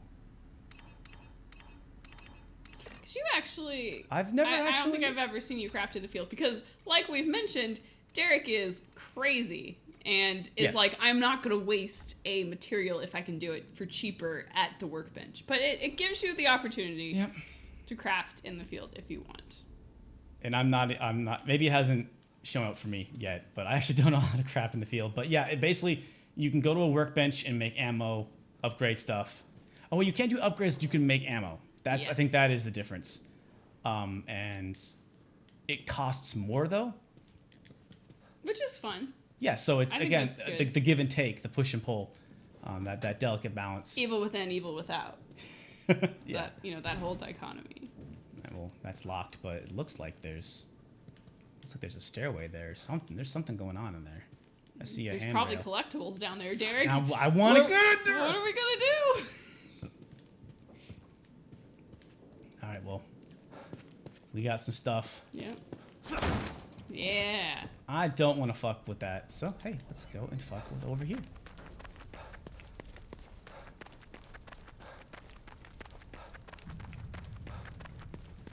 Well, okay, so we've kind of given people a look at Evil Within 1 and Evil Within 2. Like, is there anything, like, going on in games in general that you just want to chat about or anything else?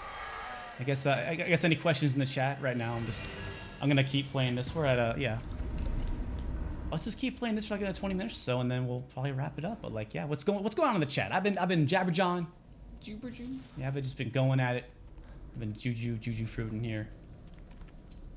Yeah, I know that all this, like, I feel like there's been a deluge of just kind of dark, dad-centric, kind of like, I don't know, manly games that are largely brown and blue in color, that are mostly shooting and are very violent. And I'm having a serious fatigue with it right now, Yeah. if I'm going to be honest. Like, I'm kind of looking over at the Switch and feeling pretty jealous right now, to Yep. be honest. I want to play like a bright, beautiful game. And I know that that's out there for me, but I've been a little bit too busy with school. Yeah, people be talking about that Mario. Yeah. They've been talking about it. It seems like that is legit. You know what? I never went back and got deeper into Zelda. That's I really. You need to. You beat that game, right? Hell yeah, I did. I did, and I will admit I cheated a little bit because I heard there was a best ending, so I went and I used a guide to get all of the memories. Oh yeah. And also so that I could unlock all the fairy mermaids because I needed to free them, Derek. But like at that point, you had put in like over 60 hours. some. Yeah, I'm you sure. you'd lifted done some heavy lifting. It wasn't like I put in the work. you didn't tweet. You didn't just like dedicate over a weekend and then just like cheat your way on a Saturday and say, okay, I beat it. No. This- okay, that's I actually did purchase the DLC, but I haven't. oh really? Yeah, maybe a couple of months ago at this point. I got it, and then it was like, cool. And then, I got a little busy. Weapon parts. Suicidal Prinny says that they put in 400 hours on Zelda. That, I can understand that. That game's just crazy. Oh yeah. Playing some Shadows of War from Seriously Sidetracked, but they're going to jump into Mario soon. How, Sidetracked, I wanted to ask you how how long were you able to play that game? Like, did you hit that fatigue point that has been, there's been a lot of press about? Or, like, when did you hit that fatigue point? Because I know that game, famously is designed to encourage you to spend money to finish it. And I guess that's what I'm curious about. I kind of hit I'm sick of this game. I don't think I can do this any longer. Maybe about 8 hours in. What the? Which was a little bit earlier than I think I should have. I actually looking forward to spending some time with that. I've had to really commit my time to Silent Hill and Evil Within, but I really enjoyed that first Shadow of Mordor game.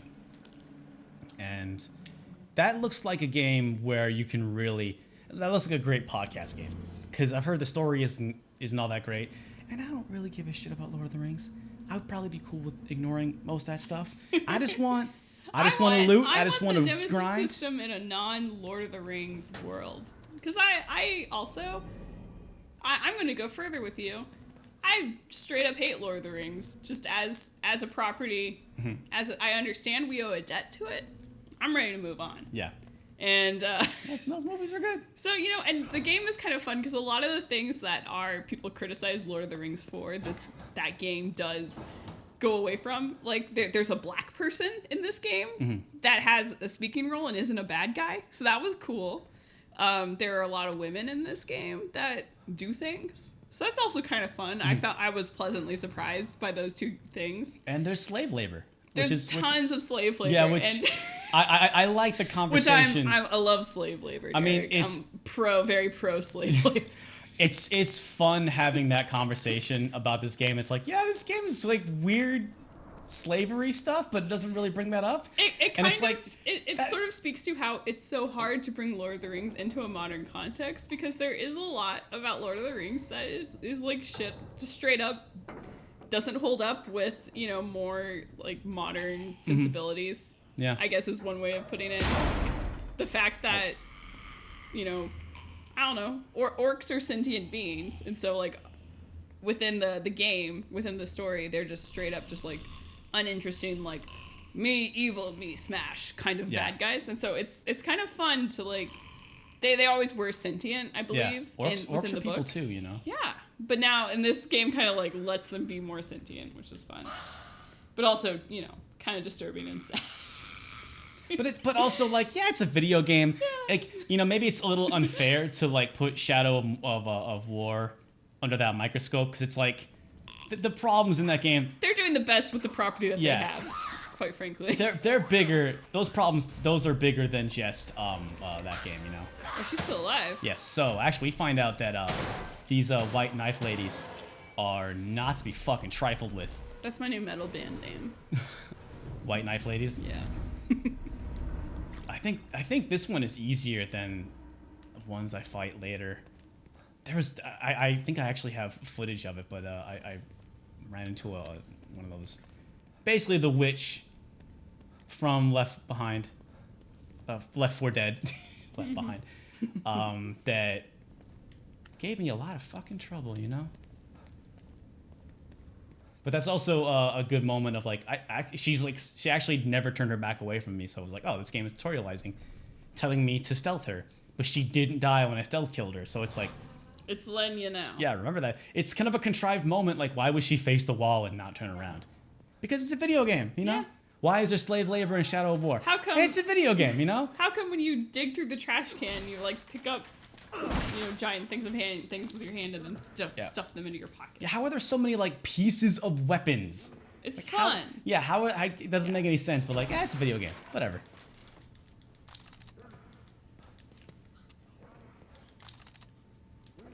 So I will say that like with Shadow of War in particular, the whole slavery mechanic it's kind of a problem, not because it's not on its face, not because it is slavery, but I think it's more of a problem because it doesn't fit in with the overall narrative of the game, which is that we are good guys fighting for the justice of people. Ah, okay.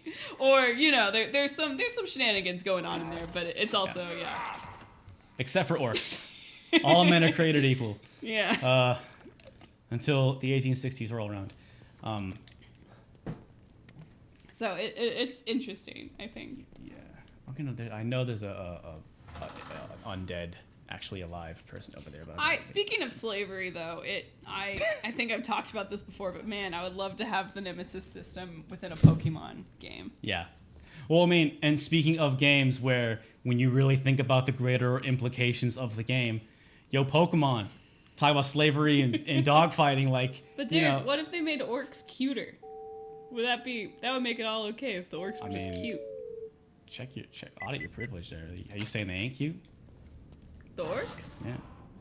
There's one orc that literally has and the graphics are great, and you can see maggots crawling in its skin, Okay. and I can't eat anymore because of that. Anytime I think about it, I saw an episode of Conan O'Brien, Clueless Gamer, where he played with Camille Nanjiani, and Camille actually played an orc in the game, but they didn't change his voice at all. So just imagine you fighting an orc, and all of a sudden, Take it. that Pakistani guy from Silicon Valley shows up, and he's mad at you for chopping him up. And it's really funny. It's really funny because he's standing there with the producers of the game, and Conan's laughing his ass off, and he's like, "Hey man, can I be real with you? You fucked me, bro." That's great. All right. This game's shotgun is awesome. The sound of the shotgun, the way it feels, this game just got a rockin' radical ass shotgun, and I'm happy to be having it in my hands right now. Where my zombies at? Where they at? I'm ready to fuck some zombies up. All right, I think the zombies over here is gonna get up. Yeah, get up. Get up. Got some buckshot. Your fucking name on it. That's right. And you get squished. Feels good. So, and there was some video game news today. EA bought up the studio that made Titanfall. Officially acquired them for over $450 million. It's gonna be some sort of Star Wars game coming. Yeah, hopefully. There always is. There was apparently a big breakdown on what happened with Visceral in their Star Wars game, and I've not read it, but I listened to a podcast where they broke it down, and it seemed like EA and Star Wars and all that is just it's very very interesting story. Well, I think it can't feel good if you're from Visceral. No, to but hear about this. Yeah, and yeah, I don't know. You say what you want about EA, man. Like Visceral, is that right? yes, yeah, Visceral is the Dead Space people. Yeah, come on. What you got? Where you going? I got a knife. Oh, that's right. You turn it back.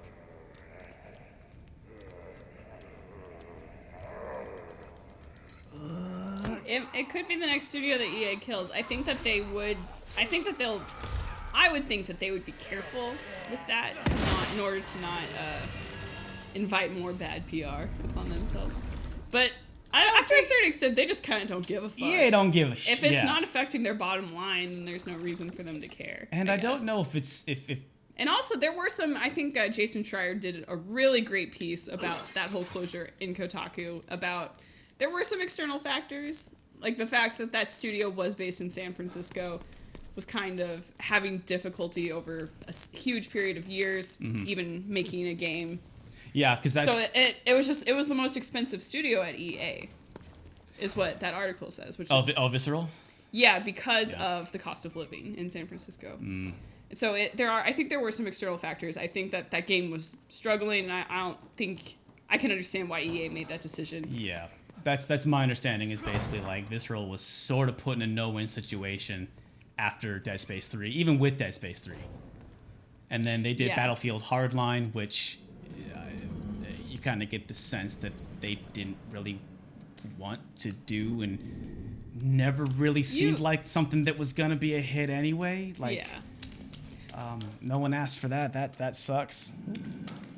And then I feel like after Titanfall 2 came out, everybody was like, this is Game of the Year material. This game's awesome. Huge ratings, reviewed very well. And then no one's playing it online. And then it's sort of like Activision was like, yeah, we got Battlefield and we got Titanfall, and we're doing our thing, trying to get that Call of Duty money. And always just kind of Destiny money. Yeah, it kind of always felt like Titanfall was like, it was a critical darling, but just never was bringing in the money. It was not stacking the bodies like it needed to, you know. And there was always like very nicely worded press releases talking about like, you know, Titanfall 2 is not doing well, but we are dedicated to it. And so I hope Titanfall doesn't go away, because you played some Titanfall 2, Grace, and you really liked it. I did. I was into it. It's another game that had to fall to the wayside due to my schedule.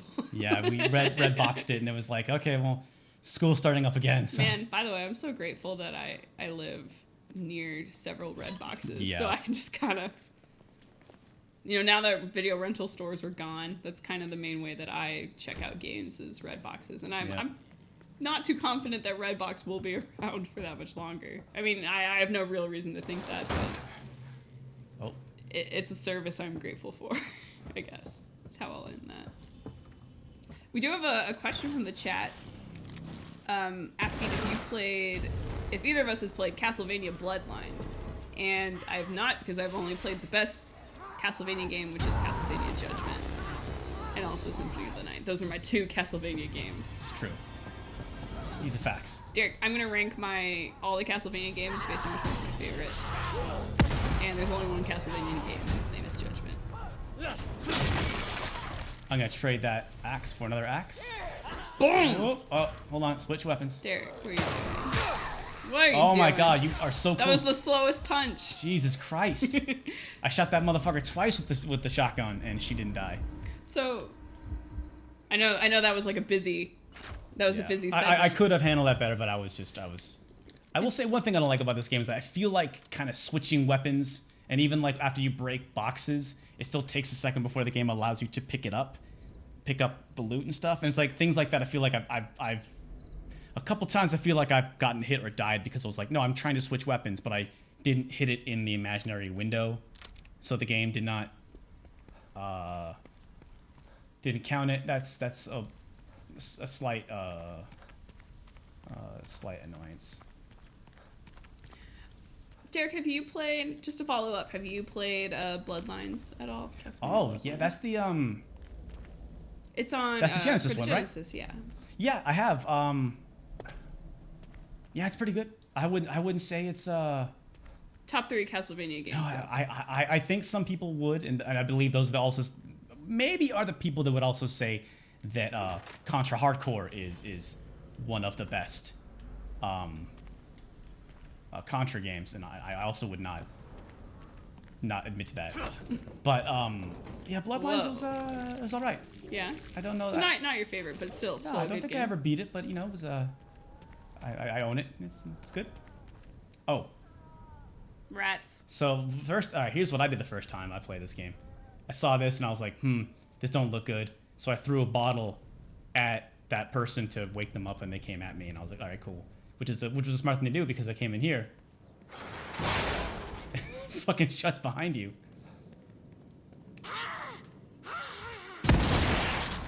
Shotgun in this game is real good. People talking about Lawbreakers a lot in the chat. Yeah. I thought that game was really. I haven't played that game at all. I've only watched the trailers. Yeah. It's just kind of unfortunate when it came out, because it all of a sudden we are in an age of it's the dad apocalypse, and it's the hero shooter. Mm-hmm. I don't know. That Assance. and It's Fortnite. There's too many things. There's Fortnite. There's Lawbreakers. There's Battleborn. I don't even remember the name. Yeah, of it. Battleborn. At this point, though, Battleborn, that's done. That came out. That went up against Overwatch, which just make too Borderlands bad. make Borderlands 3. Stop it. Too bad for them. Yeah. But no one asked for that. Overwatch. And even PUBG isn't a hero shooter, but it kind of, I feel like you can kind of lump it in. Yeah, I think it's to that, because it is such a popular multiplayer recommended if shooter you like. experience.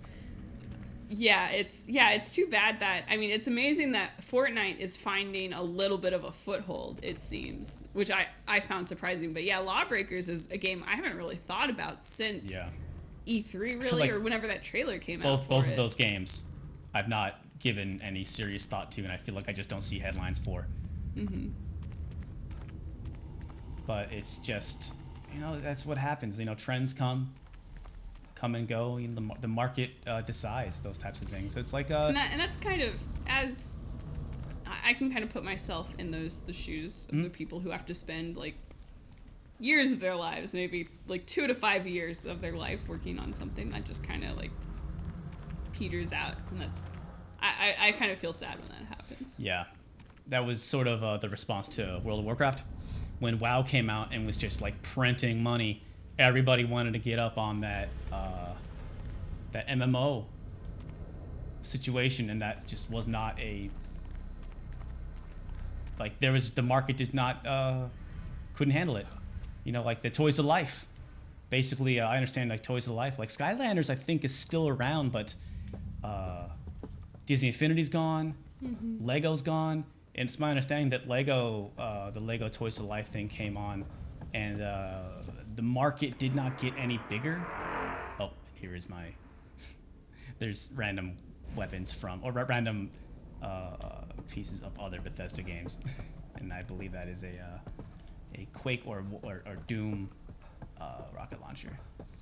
But yeah, when Lego came out with their Toys of Life, the market didn't get any bigger, and so they just came in and just all of a sudden there weren't more people buying things, but there was more things to buy, and it just didn't work out.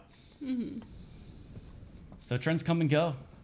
And, you know, Evolve came out, was trying to do sort of a hero-based type shooter, but that's more, what was that? That was more of an asynchronous multiplayer, I think was the buzzword they were using for that. Oh, and this is a little thing where we can play that. Oh, no. And, this is the thing that happens. Oh, too early. Oh god, what is happening?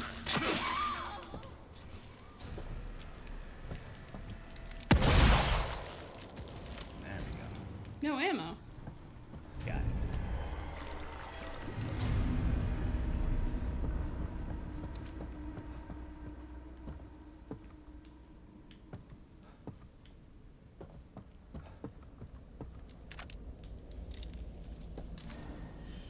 Ammo pouch. Instead of upgrading your overall capacity, you have to find the pouches. You can upgrade your clip capacity, but you have to find the greater pouches to raise your max ammo. This was the moment where I finally clicked with me, like, oh man, these knife ladies are fucking serious business. I have some footage of me like dying like 3 times here, and I have no shotgun bullets, only a lot of handguns, so I don't actually feel good. Oh wait a minute, I can get this axe and probably. All right, this might be a bad idea. Famous last words. Are you going for it? Let's go for it. All right, let's see what happens.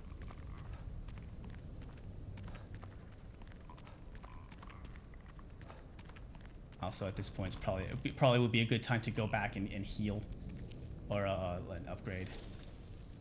So, I need you to be like right there.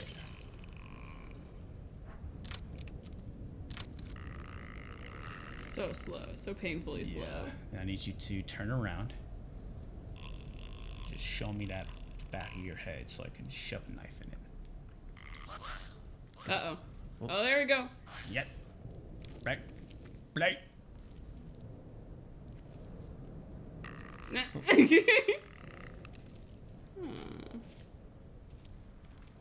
is the April Ludgate of zombies right here. Oh god. Oh, God. I got you. Oh god. Bop. Okay, she's gonna kick me off. I got an axe. I need to stop missing with the axe. There we go. She's probably dead. I've Probably never dead. missed so many times with the axe. That's incredible. Exclusive. World exclusive for you guys. Sweet. Got that pouch. And Derek, it's about 8:30. I think it might be a good time. We've been streaming, doing the due diligence with Evil Within 1 and 2 for the last 2 hours, so it might be about time to call it. Hold on, shiny stuff's over here. We need the shiny stuff. Even though this is Derek's gonna overwrite the save immediately after the stream is over. Yeah, I'm Derek can't help himself. He literally can't help. Yeah, himself. there's no reason for me to be aiming this right now because I'm so much further in the game. But I can't help myself. I gotta loot. I got ammo parts now. Oh, okay. Yeah. That's probably enough. Everyone, a nice little homemaker update for you guys. Derek and I bought a bookshelf for our apartment. It is in this corner of the apartment right now. So we are finally going to be able to put some of our collectibles in real life into a spot, which I'm excited about. Yeah, hopefully the set will be a little different next time that we broadcast next week. But well, listen, Evil Within 1, if you are a big fan of Resident Evil 4 and you like survival horror games and you're just down for that, buy it cheap. Yep. And set your expectations a little low. And have fun. Just know that don't expect anything. Exactly. Set your expectations low. Yeah. Understand that you're going to see something very silly. Yeah, I don't really recommend Evil Within 1, but I think I still enjoyed it when it was all said and done. I did finish it to the end. There were a handful of moments that were incredibly frustrating, but so far Evil Within 2 has been just like great. This game's great. This game has been a ton of fun, and it might not be fair to really put them together. But I think I like this game better than Resident Evil 7, which I really, really enjoyed. I did really enjoy Resident Evil 7. Launchpad looked up at me when you said that. Yeah. He couldn't believe it. Yeah. Well, anyway, thanks for hanging out, everybody. Evil Within 1 and 2 in stores now. And we were playing... We're not gonna plug Evil Within 1. They got their own. They got that Bethesda money. Yeah, we're okay. they got that Skyrim Dragon money. We are gonna be shooting an Evil Within 1 and /2 video on Saturday. So I guess if y'all want to shoot us questions, things you want to know. Yeah, questions, comments That'd about be Evil fun. Within. You can tweet us at Stop Skeletons, and we'll be sure Yeah. to try to address everything in the video. We got some good things cooking up. We're gonna do more of an experimental format, which I'm excited about. Yeah. We also have our Indiegogo. If you're a fan of the Happy Video Game Nerd, we are doing our big Ultimate Series Anniversary Edition of the HVGN. 10th anniversary complete series Blu-ray. Yeah. Go ahead and get your pre-orders now at Indiegogo. Lots of fun stuff. We got people, lots of cool commentaries, lots of cool special features. We got Calvin on board to come back for a commentary, which I'm really excited about. We're going to bring the commentary on the commentary. It deserves a new commentary. Yep. You can't stop it. Yep, and also, new videos for Stop Skeletons and Fighting coming out soon. And if you were late to the stream and wanted to see the whole thing, we put these streams up on Stop Skeletons Live, which is its own separate YouTube channel. That's where the archives go. And we'll be back next week with more games. I think we did a lot of Silent Hill. We might keep going with Halloween, spooky stuff. We're not exactly sure. We haven't figured out what the heck we're going to be streaming. We're just streaming by the seat of our pants. Whoa! So keep us up on Facebook. Which is almost too hot for YouTube. We're on Facebook and we're Twitter. And Insta. that's where the updates are going to be coming. Mm-hmm.